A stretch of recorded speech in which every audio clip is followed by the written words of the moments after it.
A rancher woke to find 5 beautiful Apache women in his barn, bruised and barefoot. Before we dive into the story, don't forget to like the video and tell us in the comments where you're watching from. The wind had a way of waking Flint McCollin before the light did.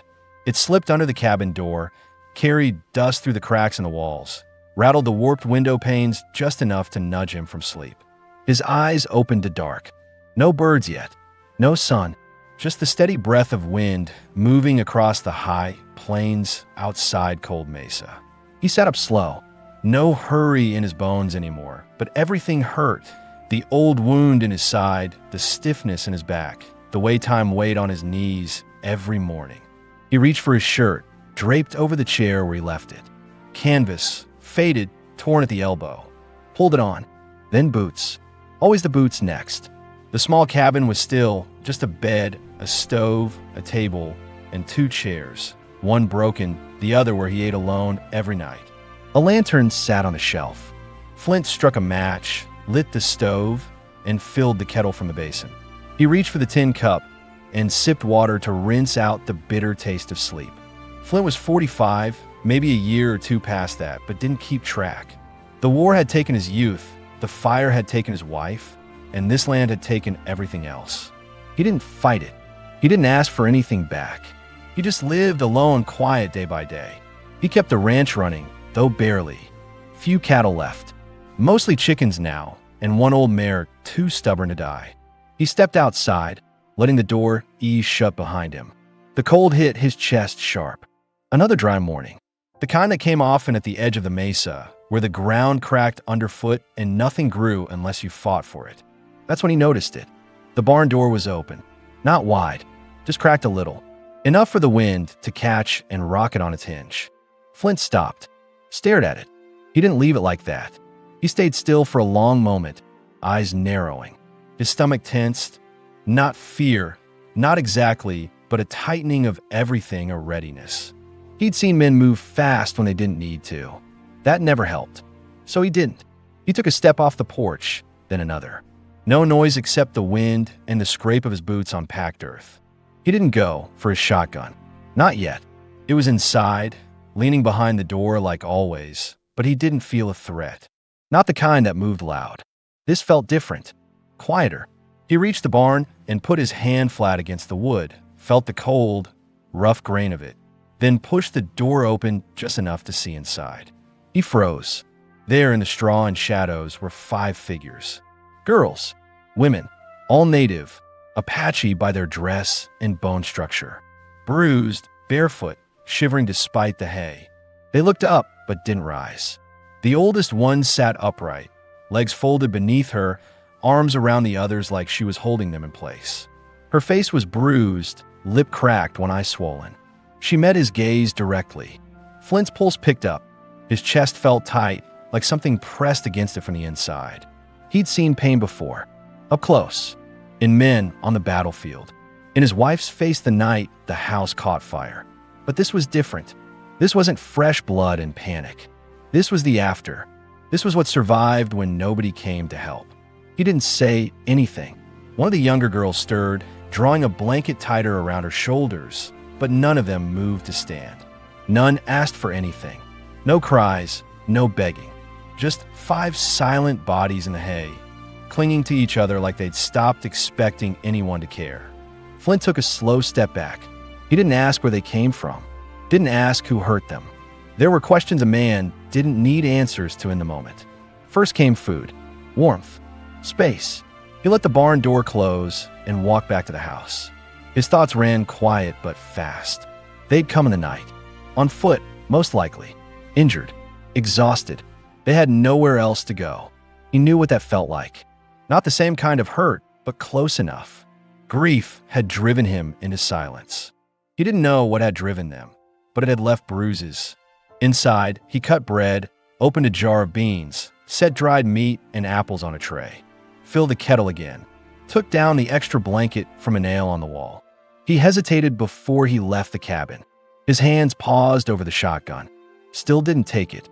Back at the barn, he opened the door just enough to slide the tray and blanket inside. He didn't speak, just placed it on a low crate and stepped back. The older woman's eyes followed him the whole time, but she said nothing. He closed the door behind him and stood still in the cold. They were strangers. He had no obligation, but something had settled in his gut, solid and heavy. Leaving them out there, even for a night, wasn't an option. Not for him. Not anymore. The next morning, the food was gone. The blanket, too. He noticed the barn door latched from the inside. That day, he worked like usual, repaired a fence post, fed the animals, hauled water, but his eyes kept drifting to the barn. The wind had dropped. The air hung dry and still. Later, he left Stu on the porch. Not much. Enough. When he stepped out after dark, the pot was gone. No sound, no words. That rhythm continued. By the third day, he found a shallow bowl of wild herbs near the coop. Somebody had picked them and left them neatly wrapped in cloth. The trough had been scrubbed clean.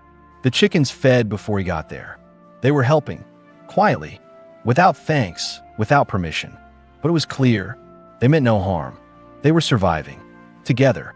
On the fourth day, he saw her again, the oldest. She stood outside the barn, arms crossed over her chest, face expressionless. "You gonna run us off?" she asked, voice hoarse but steady. Flint shook his head. "No, why not?" He looked at her. He didn't have a good answer. Maybe because he was tired of sending people away. Maybe because for the first time in years, someone else was on the land with him, and it didn't feel wrong. He shrugged. "Don't see a reason to." That was enough. She gave a small nod and stepped back into the barn. Flint returned to the house, a strange calm settling over him. By the end of the week, all 5 women had emerged. Not fully, not at once, but in pieces. One of them, thin and quiet, stayed near the chicken coop and fixed the latch with a nail and some twine. Another swept the barn floor with a handmade broom. The youngest sat under the porch rail, stitching small dolls from cloth scraps. She never spoke, but she hummed sometimes low, tuneless. Flint didn't ask questions. He made more stew, left out every night. On the 7th night, just before dark, he heard footsteps on the porch. Soft, cautious. When he opened the door, they were standing there, 5 of them. Faces clean, shoulders straighter. Still bruised, still wary but upright. He stepped aside. No one moved for a long moment. Then the younger ones entered, single file. The oldest waited until they were in, then turned to Flint. Her eyes searched his face. "You got room for 6. He looked past her, into the cabin. At the small table, the pot on the stove, the fire crackling low. "I'll make do," he said. She stepped in last. He shut the door gently behind her. And for the first time in years, the cabin wasn't silent. It wasn't loud either, but it was no longer empty. They ate together that night. Flint didn't talk much. Neither did they. But food passed from hand to hand. The fire stayed warm, and no one asked when they'd be leaving. And Flint, sitting at the table with 5 strangers who no longer felt like strangers, understood something he hadn't in a long time. This land might still have room for people who'd lost everything, if they were willing to stay. And maybe he was ready to stay too. The air in the cabin changed after that first night.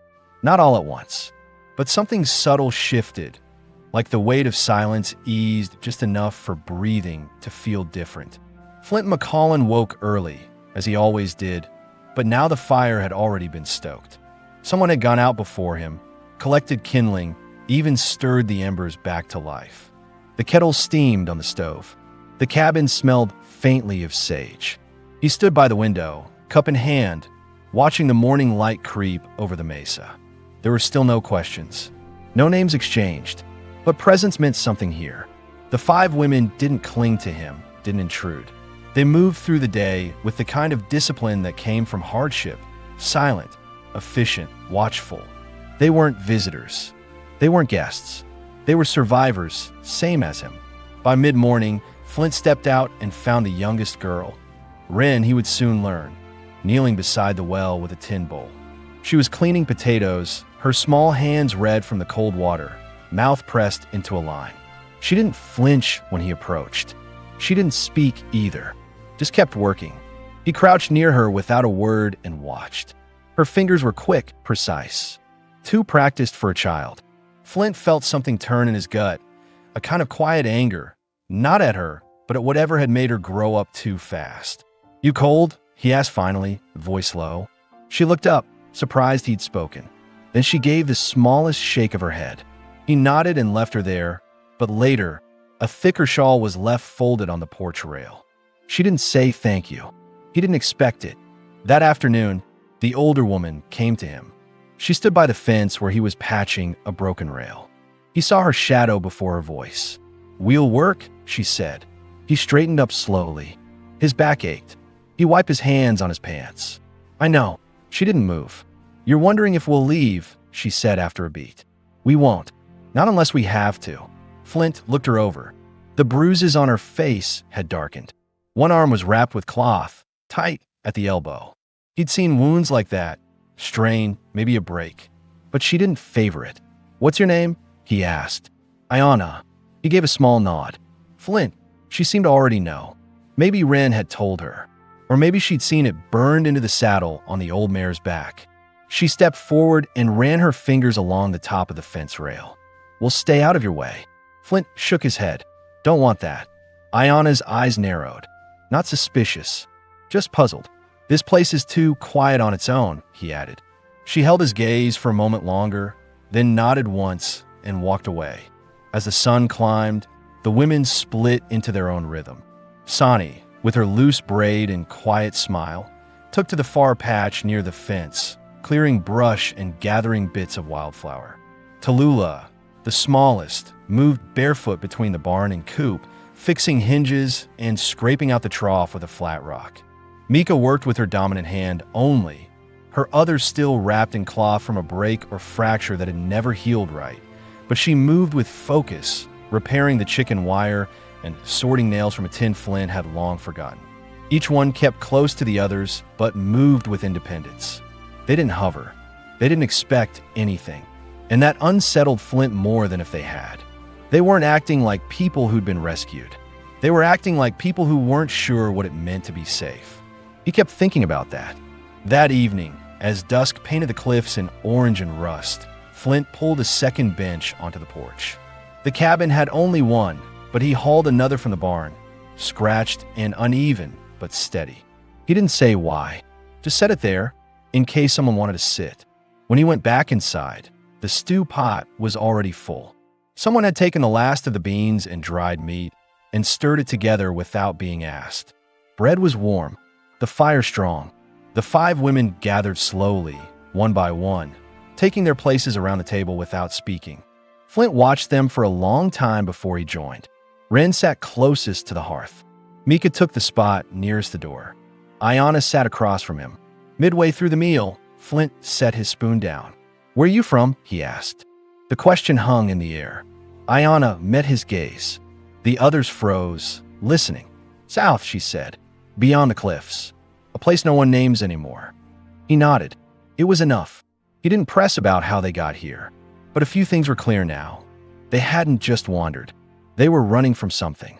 And they hadn't expected to survive the trip. Ayanna watched him carefully. "We were taken," she said finally. Her voice was steady, but her hand stilled. "Held. For trade. For worse." Flint's jaw tightened. He didn't look at the others. He just nodded slowly. "Whoever had you," he said. "They looking. Maybe. Don't know if they care enough to come this far." He looked toward the window. The wind was rising again, same as it always did this time of year. Distant, dry, unforgiving. "If they come," he said, "they won't get far." She didn't thank him. She didn't smile. She just went back to eating. That was enough. Later that night, Flint lay awake longer than usual. The cabin was quiet, the fire dying low, the smell of stew and dust still hanging in the air. He stared at the ceiling, listening to the small sounds. The soft creak of wood as someone shifted on the floor, the rustle of cloth as Wren turned in her sleep. They were here now, not just passing through, not temporary. That was a decision he'd made. And somewhere deep down, he realized it didn't scare him. Not like it should have.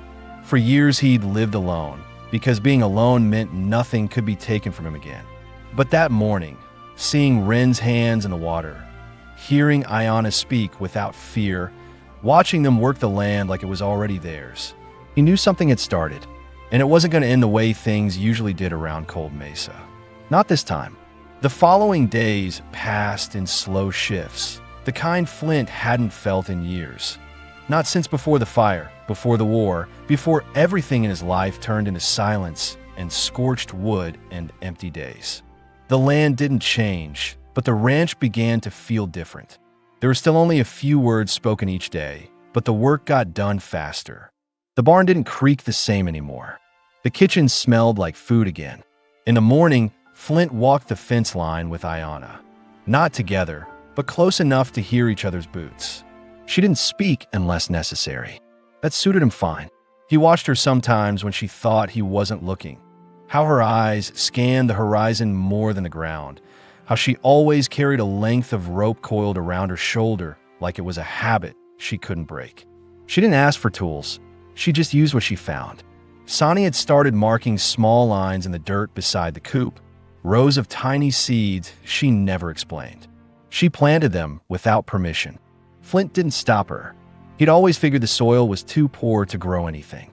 But she watered it every day with leftover dishwater and moved stones to keep the wind from blowing it dry. Inside the house, Tallulah had begun fixing what was broken: hinges, loose boards, cracked mugs. She had a way with her hands, light and sure, like she'd done it all before. She still didn't wear shoes, no matter how cold the mornings got. When Flint finally left an old pair of moccasins near the hearth, she ignored them. Mika took charge of the livestock. Quiet, fast-moving, always with her eyes on the barn door. The bruises on her wrist were still visible, though healing. She fed the chickens before dawn and brought water to the old mare without needing to be told. Wren barely left the cabin. She'd taken to sitting near the window, working with cloth scraps and twine. One morning, Flint found a small bundle of fabric on the table. A doll, stitched roughly but carefully. He didn't ask who it was for.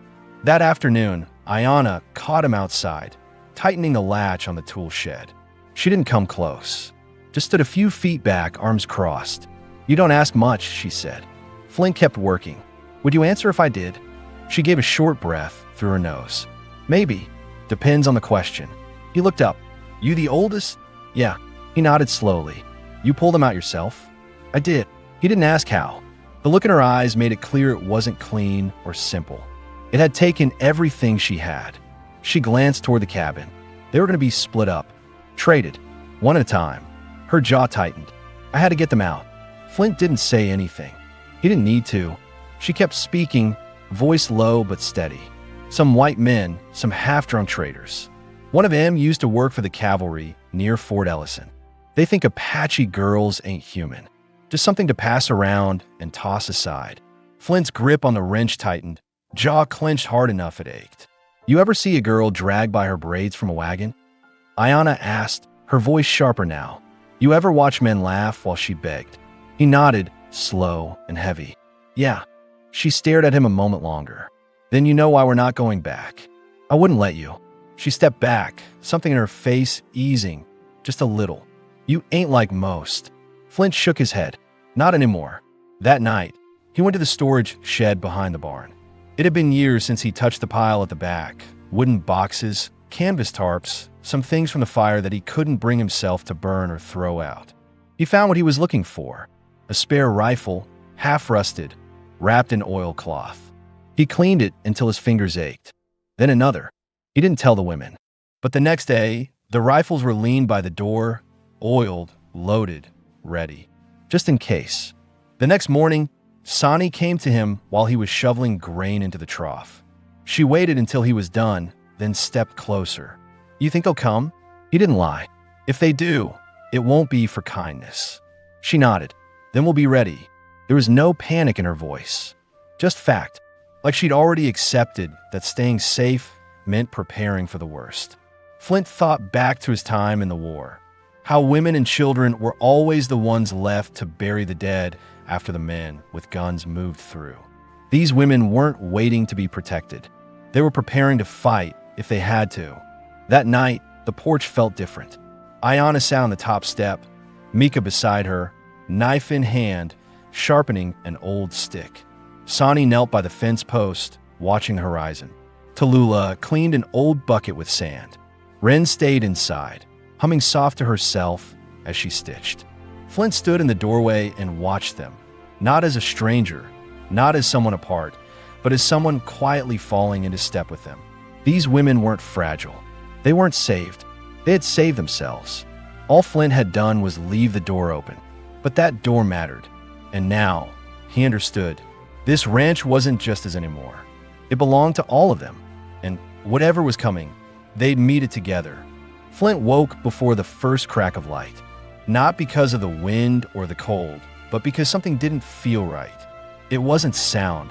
He'd grown used to the soft movement in the cabin. Wren's quiet shuffling before dawn, the scrape of a wooden spoon against the pot, the whisper of fabric as Ayanna stirred the fire. No, it was something tighter, heavier. The air itself felt braced. He stepped into his boots and shrugged on his coat, moving silently through the cabin. Wren was asleep near the hearth, curled tight, her stitched doll clutched against her chest. Sonny and Tallulah were bundled together beneath spare blankets near the corner. Mika wasn't inside.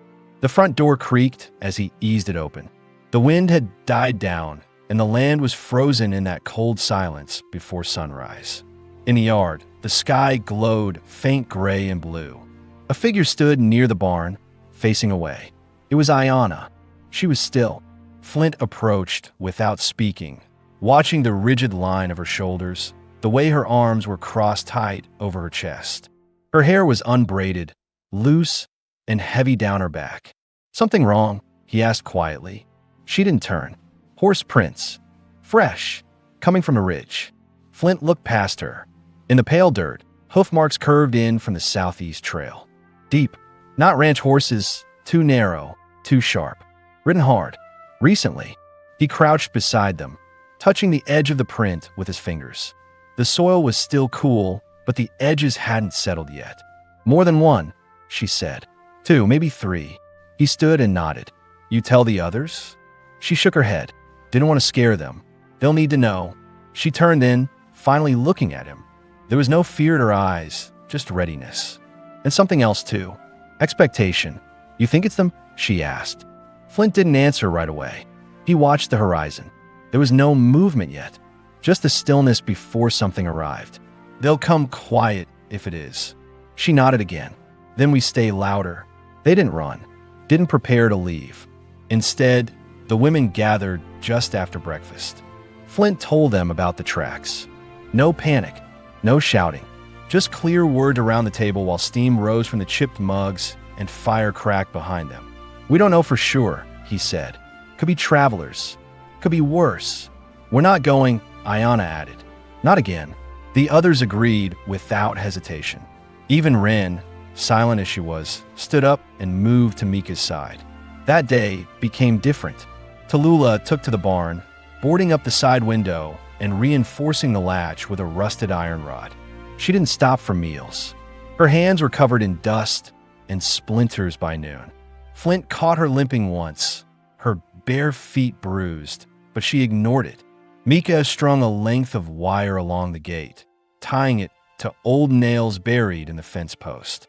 A makeshift alarm. She spent most of the afternoon sharpening sticks and checking the blades they'd scavenged from the kitchen drawer. Sonny dug up the seedlings she'd just planted and moved them into small pots she made from broken clay and scrap wood. Her expression stayed blank, but her hands trembled. "They'll need water," she said to no one in particular. "If something happens." Flint found himself walking the perimeter more than usual. Every time he came back to the porch, someone had done something.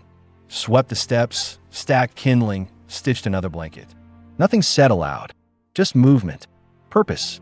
By evening, the women sat together for the first time since arriving, outside, near the fire pit. Ayanna was sharpening a blade against a rock. Mika passed a tin flask between them. Wren held a stick and traced shapes in the dirt. Flint stood off to the side, arms crossed. He watched them not as a protector, but as a witness. They weren't asking him to save them. They weren't hoping for someone to take charge. They were ready to hold the line. "I was 10, Sonny said suddenly, voice flat, "when the first man tried to take me." The others didn't flinch. They kept listening. "My uncle broke his neck. Got shot for it. She sipped from the flask, eyes still on the dirt. That's when I stopped crying. Flint didn't move. He didn't offer comfort. That wasn't what she needed. What she needed was to say it out loud. Ayanna looked up. Her voice was quiet but firm. If they come again, we don't hide. We make them understand this isn't a place they can walk through. Mika nodded. We make them afraid. Tallulah didn't speak, but her hands balled into fists at her sides. Flint understood now what he hadn't seen in the first days. These weren't just women in need. These were warriors in hiding. Their strength hadn't disappeared. It had only gone underground. Now it was rising. That night, Flint stayed awake on the porch. The rifle rested across his knees. The women moved behind him, quiet, half visible in the glow of the oil lamp. One by one, they checked windows, laid coals in the fire, pulled the curtains tight. At some point near midnight, Ayanna came out and sat beside him. She didn't say anything. Neither did he. They watched the road together, listening to the wind and the quiet creak of wood. "Why'd you let us stay?" she asked after a long silence. Flint didn't answer right away. He looked out across the land, at the red cliffs outlined faintly in moonlight, the hills he'd walked alone for years.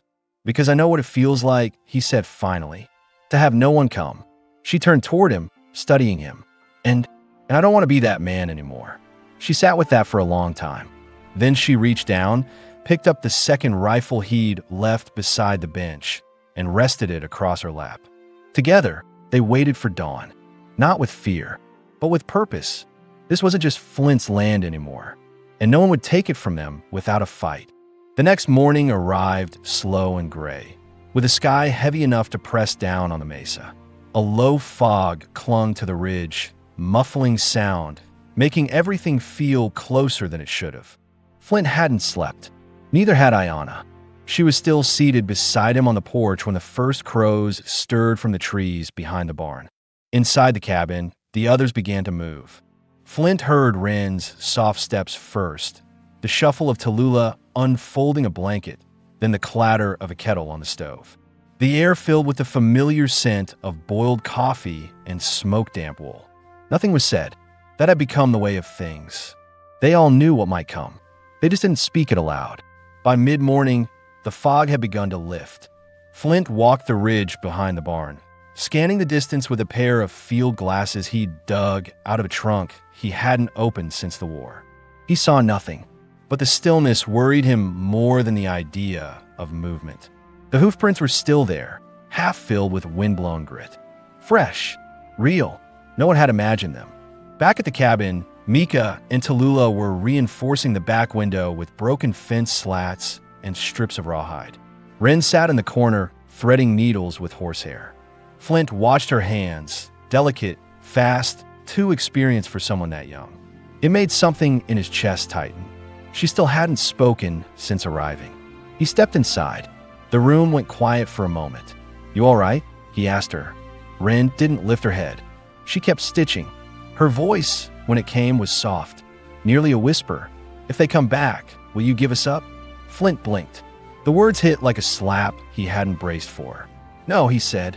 She nodded once, kept sewing. He didn't ask who she meant by they. He didn't need to. Whoever it was, whatever had been done to her, she remembered it too clearly to name. Outside, Ayanna had begun walking the fence line again, this time with a rifle on her back.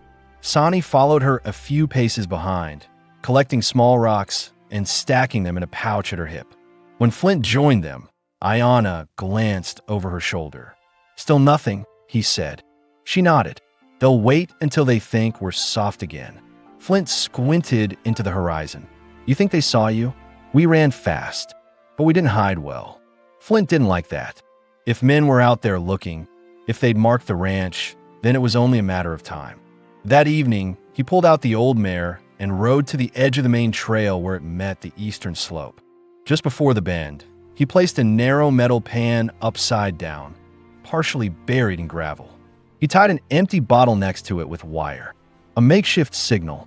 If someone passed that way, the pan would shift and the bottle would clink loud enough to echo across the rocks. He didn't tell the women. Not yet. When he got back, the porch was quiet. Ayanna was seated again, polishing a blade. This time, she spoke first. You ever lose someone? He sat down slowly beside her. The sky was fading into a dull orange. My wife, he said. Ayana didn't turn. Fire. Yeah. She was quiet a long time. I lost a brother. And a sister. Same fire, different hands. Flint nodded. You see it happen? No, she said. But I saw what was left. They sat in silence, both staring forward, both knowing nothing would fix what was already burned. Inside, the sound of laughter broke the stillness.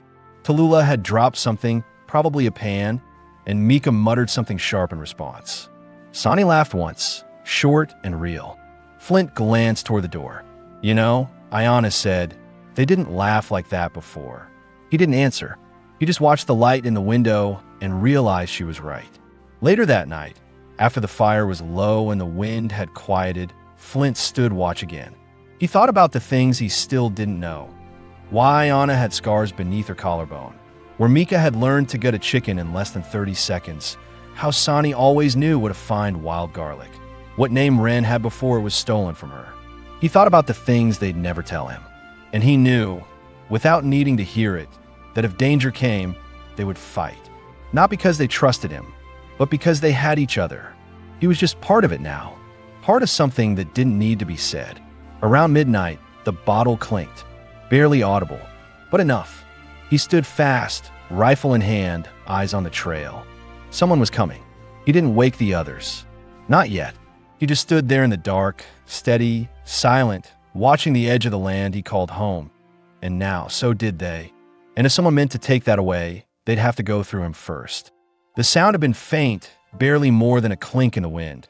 But Flint had lived through enough nights with worse men and worse odds to know the difference between wind and warning. He stood still for almost a full minute, rifle held loosely but ready, eyes locked on the slope east of the barn where the trail curved down from the ridge. No movement yet, but whoever it was had triggered the trap. That meant they were close. He didn't wake the others right away. He stepped down from the porch and moved toward the barn with slow, measured steps, boots crunching in the dry gravel. The air was cold, still, the kind of stillness that made everything sound louder than it was. His breathing, the creak of the barn door, the metallic shift of the rifle bolt as he checked the chamber. Inside the barn, he went to the sidewall and slid the hatch open just a crack. The view was narrow, but he could see the bend in the trail from here. Moonlight caught the movement first, just a shape shifting behind a bush, the brief glint of a stirrup. Then another. 2 riders, maybe 3, moving slow, quiet. Watching the land. Not traders. Not settlers. Flint knew that posture. The way a man moved when he wasn't just riding through. These were men used to taking things. He slid the hatch shut, locked the door, and returned to the house. Inside, the cabin was quiet, but not asleep. Ayana was already standing by the hearth, eyes sharp, rifle in hand. Ren sat near her, wide awake but silent, clutching the doll to her chest. Tallulah and Sonny stirred near the back wall. Mika was already by the door, lacing her boots. Flint said it plain. They're here. No one screamed. No one asked how many. Ayana only said, how far? Half a mile. Moving slow. Might be waiting for dark. She nodded. They'll come just before sunup. That's when men like that move. Just enough light to see, not enough for anyone to spot them first. Flint started passing out what little ammo he had, 12 round for his rifle, a spare revolver with 6 shots, 2 knives, and 1 old shotgun Mika had already cleaned. We only shoot if we have to, he said. If they talk, we listen, but we don't open that door unless we mean to hold it. Sonny crouched by the window. What if they ask for us by name? Then I say you're not here. They won't believe it. They don't need to, Ayana said. They prepared in silence. Mika reinforced the back entrance with a plank she'd been saving from the old chicken coop. Tallulah scattered broken glass and horseshoe nails outside the rear window. Flint took Ren aside, looked her straight in the eyes. You stay down. You stay quiet. If something happens, you take the small door out through the root cellar. You run until you see the river. You understand? She nodded, not crying, just listening, memorizing every word. Hours passed. The cabin held still under the weight of waiting. The fire burned low, the lamps snuffed. Flint sat near the door, rifle across his lap. Ayanna took the window, Mika the back, Sonny near the loft. Tallulah, knife in hand, watched the sidewall. Just before dawn, hooves crunched the dirt. 3 men, one dismounted, walked to the porch, boot heels loud on the wood. Flint didn't move yet. The man banged a fist on the door. "You in there, old man?" Flint waited. The voice came again, drawl thick, slow, not drunk, but full of that certainty men have when they think no one will stop them. "We're looking for something that came through here. A few girls. Might have been traveling together. Might have been Apache. Don't care either way." Flint stood up. "Ain't seen anyone. Liar. You can move on, or we can settle this now." A long pause. "You threatening us?" "I'm telling you the land here don't belong to you." Another beat. Then another knock. This one louder, closer to a punch. Inside, Flint's hands tightened around the rifle. He glanced at Ayanna, who gave a slight nod. "If I have to come in there." Flint opened the door. Slow, deliberate. He stepped out with the rifle held low but ready. The man standing there wore a long coat, unshaven, eyes bloodshot. 2 more flanked him, one younger, lean and twitchy with a revolver at his side, the other thick-necked with a shotgun slung behind his back. Flint said nothing. The man stepped forward. "I know they came through here. We tracked them for days. One of them broke my cousin's hand with a rock. You know how that feels, old man? Getting smashed like that while you sleep. You're not gonna find them. They're not yours. They don't belong to anyone." The man smirked, looked over Flint's shoulder toward the barn. "That's a lot of talk for one man." Flint raised the rifle. "That's your last warning." Behind him, the cabin door opened just enough for Ayanna to step out. Rifle raised. Sonny came behind her. Then Mika. Then Tallulah. 4 women, side by side, not yelling, not moving fast. Just ready. The men went still. The smirk faded. The leader looked between them, then back at Flint. "You'd kill over them?" "No," Flint said. "I'd kill for what's right. They just happen to be part of that." The man spat in the dirt. He took a long breath, hand twitching near his coat. Then he backed up 1 step, then another. "You're gonna regret this," he said. "No, I won't." The men mounted and rode off without another word. No shots fired. No blood. Just silence. Flint stood there until the dust settled, until the sound of hooves faded down the trail. He turned back. Ayanna was still there, rifle in hand. She didn't lower it until the others were inside. Wren rushed forward and gripped Flint's coat, holding it tight with both fists. He didn't speak. He just knelt beside her, hand on her back, steady. They had stayed, and it had been enough. For now. After the men disappeared over the ridge, cold mesa went still again. But it wasn't the same kind of stillness as before. It was heavier now, thick with what could have happened and didn't. No one celebrated. No one smiled. They just breathed, slow and quiet, like the air might shatter if they exhaled too hard. Flint didn't sit down right away. He stood near the porch, watching the dust settle. His hands had stopped trembling, but the ache in his jaw told him he'd been clenching it the whole time. Wren hadn't let go of his coat, not until Ayanna knelt beside her and gently pulled her in her arms. Even then, the girl's eyes never left Flint. Inside the cabin, Mika pulled the curtain shut, checked every latch. Sonny poured water into a tin cup with both hands shaking. Tallulah sat against the wall, still clutching her knife, knuckles white. The adrenaline was wearing off. What was left behind wasn't relief, it was something colder, something closer to recognition. They'd stared down what they'd all feared was coming, and they'd held. Flint sat at the edge of the porch with his rifle across his lap. Ayanna joined him after a while, her face unreadable. For a long time, they didn't speak. Then she said, "They'll be back." "I know. They might bring more." "I know that too."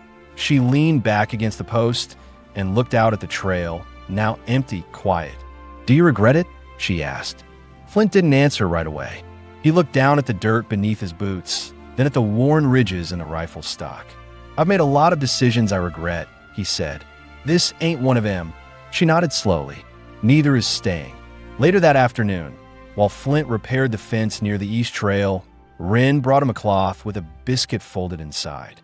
She didn't say a word, just set it down on a fence post and waited. Flint looked at it, then at her. "You made this." She nodded once. "It's good," he said after a bite. "Real good." Her mouth twitched, something like the beginning of a smile, but she didn't let it reach her eyes. She turned and walked back toward the house without another word. Inside, the rhythm of the place returned in cautious pieces. Mika cleaned the pots, slower than usual. Tallulah finally unwrapped her feet and let Sonny dress the blisters. Ayanna sat at the table, sharpening the blade she'd used during the standoff, the steel glinting softly in the firelight. Flint watched her from the stove, waiting. "Where'd you learn to hold a rifle like that?" he asked. She looked up. "My father. He taught you. He taught my brothers." "I watched." Flint nodded. "They still around?" Ayanna stared at the fire. "No." He didn't ask more. That night, he brought down an old map from a shelf above the door, cracked, yellowing, still marked with trails from the war years. He laid it out on the table, smoothing the creases. "These men," he said, "they came from the southeast. Fort Ellison's a few days' ride that direction. Could be others behind them. Could be they were acting alone." Ayanna leaned over the map. They weren't alone, even if they came in threes. Flint tapped the edge of the mesa with his finger. "We're here. Next water's 15 miles. Next help's twice that. If they come again, we won't see them till they're close. So we stay ready," Mika said from behind him. "Always." Flint looked around the room. There were no weak ones here. No one looking for someone else to carry their weight. He folded the map. "Then we make this place stronger." The next morning, they started rebuilding. Flint showed Sonny how to reinforce the coop posts with stone instead of wood. Tallulah built a new brace for the barn window.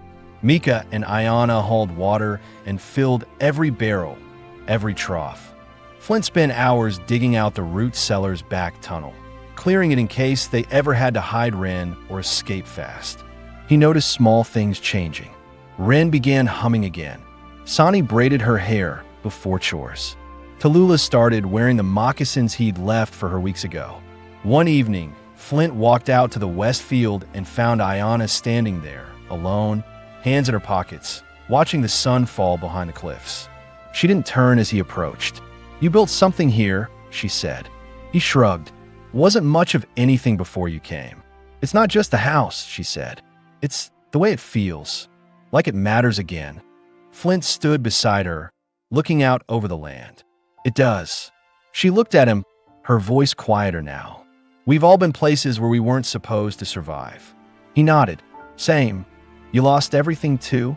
Flint's jaw tensed. "I lost what made me human for a while."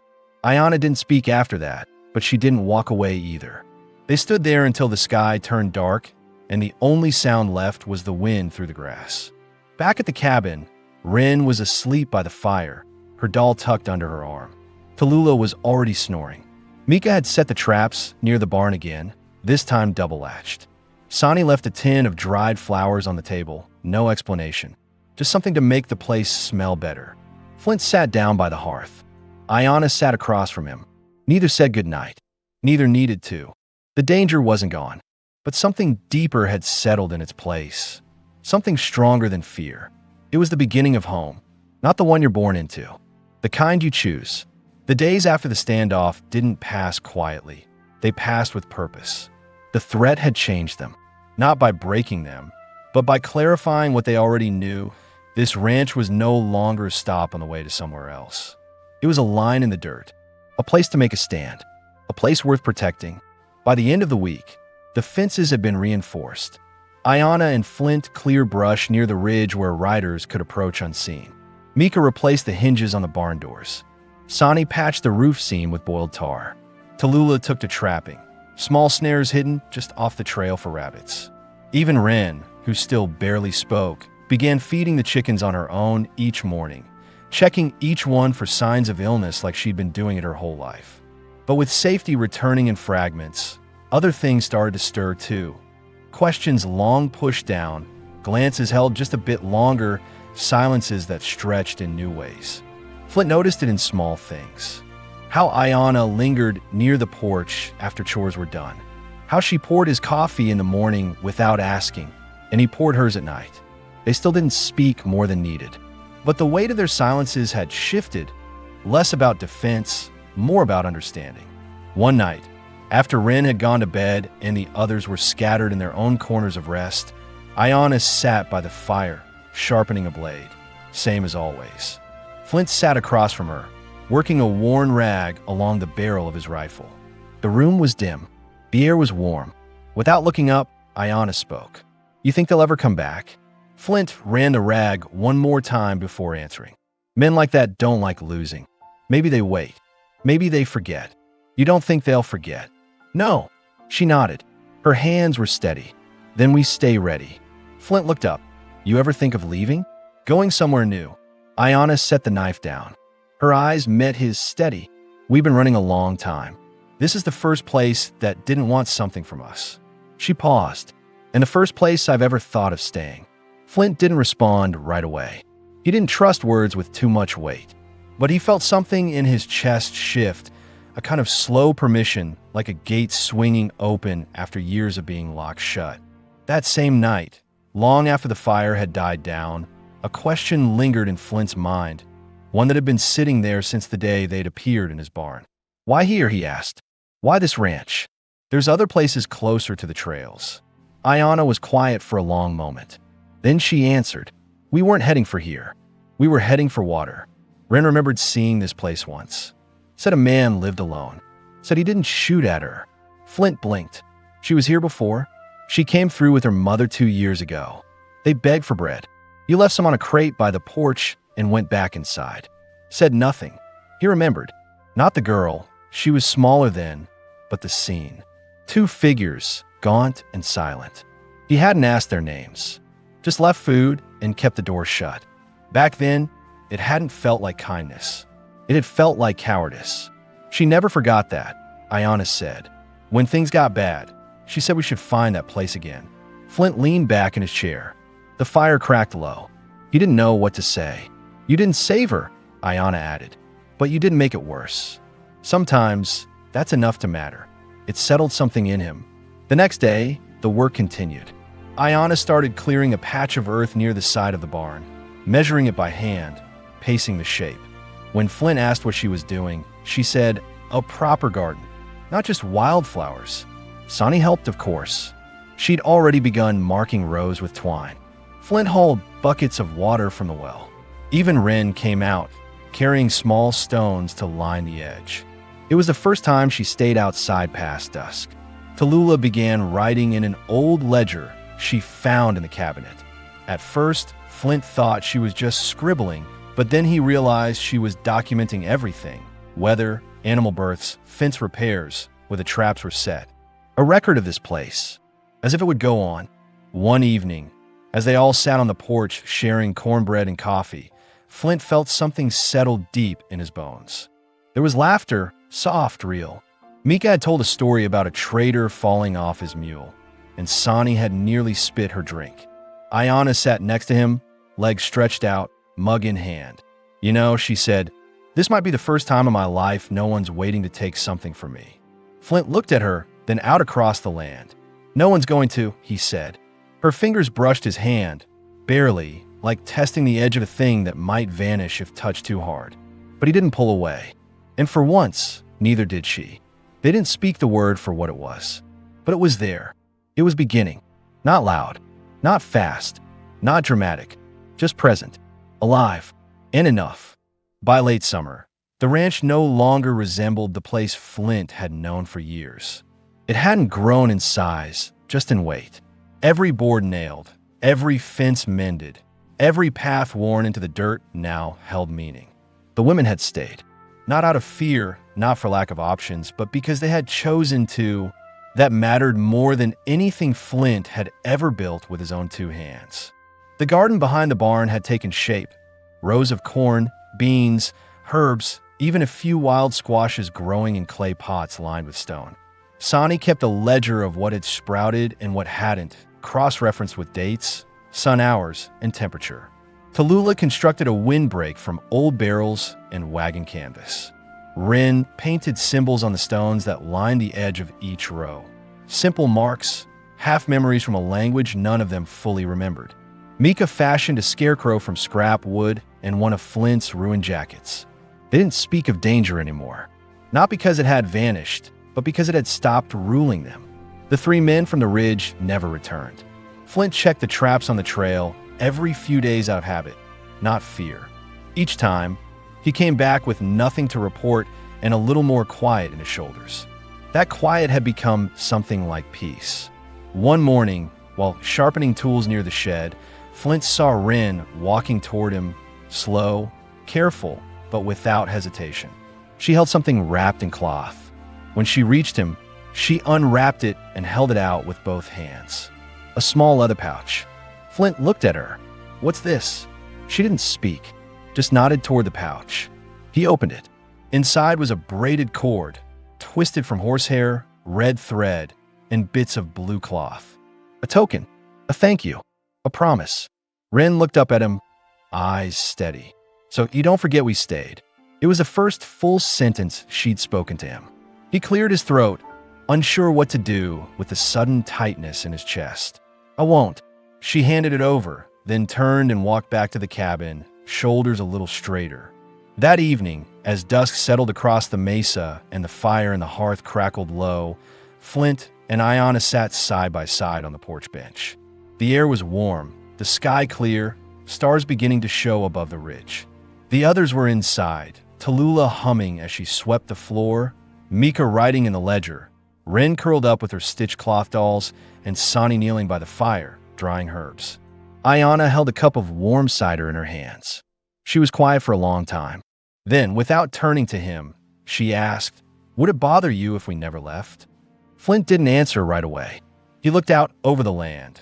The barn, the fence, the tiny green shoots from the garden catching moonlight, the faint trail carved by weeks of footsteps, not hooves. "No," he said. "I think I'd notice if you were gone more than I noticed when you came." She set her cup down, turned slightly toward him. "You think we're safe now?" "I think we're safer together than we ever were apart." Her eyes held his, and for the first time, there was no hesitation between them. No guarded half measures. She reached over and took his hand. Not dramatic, just solid, present. Inside, Wren had begun humming. The melody drifted out through the open window, soft, familiar. Ayanna leaned into his side. "You ever think about starting over?" she asked. Flint nodded slowly. "Every day, since the fire. I just never thought I'd get to." They stayed there like that until the light faded completely, until the stars blinked out one by one behind the clouds, until the sound of the world around them. The chickens roosting, the fire crackling, the wind through dry grass. Felt more like music than noise. No one asked what came next. No one needed to. They had already built something more lasting than most people ever did. Something quiet, solid, and chosen. Flint didn't need to say, "You can stay." He had already said it in 100 ways. In bread shared, in fences mended, in the rifle handed over without question, in silence kept. Ayanna didn't say, "I love you." She didn't have to. She just stayed. And for a man who had lived most of his life in the echo of loss, that was everything. The ranch didn't become a legend, but it became home, and no one ever came to take it from them again.